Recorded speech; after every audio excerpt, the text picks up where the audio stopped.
su giornata. Passano i giorni belli fin troppo ambresse. Vogliono i momenti, vogliono il risate, vogliono le camminate spensierate. Non agito con la famiglia o solamente una magnata. O tempo buono è sempre troppo poco. E quasi quasi ti lascio pure la marmocca perché subito è fernuto. Ma le giornate brutte, quelle non se ne vanno facilmente. Le ore sono eterne. Tu cerchi di lasciare fuori una porta, ma quelle sono come povere, passano per sotto e si azzeccano per quello.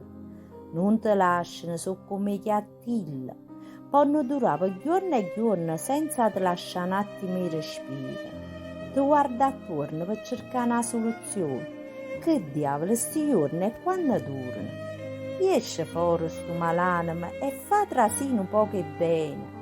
Che stiamo stanchi ci trova sempre annanzi giornate brutte. Che a essere sincere, pure se tu vuoi evitare, ci riescono talmente buone che ti fanno cagnare pure l'umore. Rivieni isteriche e nervose che avvelenasse pure una medusa. Non è che sono sfortunata, forse è per questo che non mi va buona una giornata.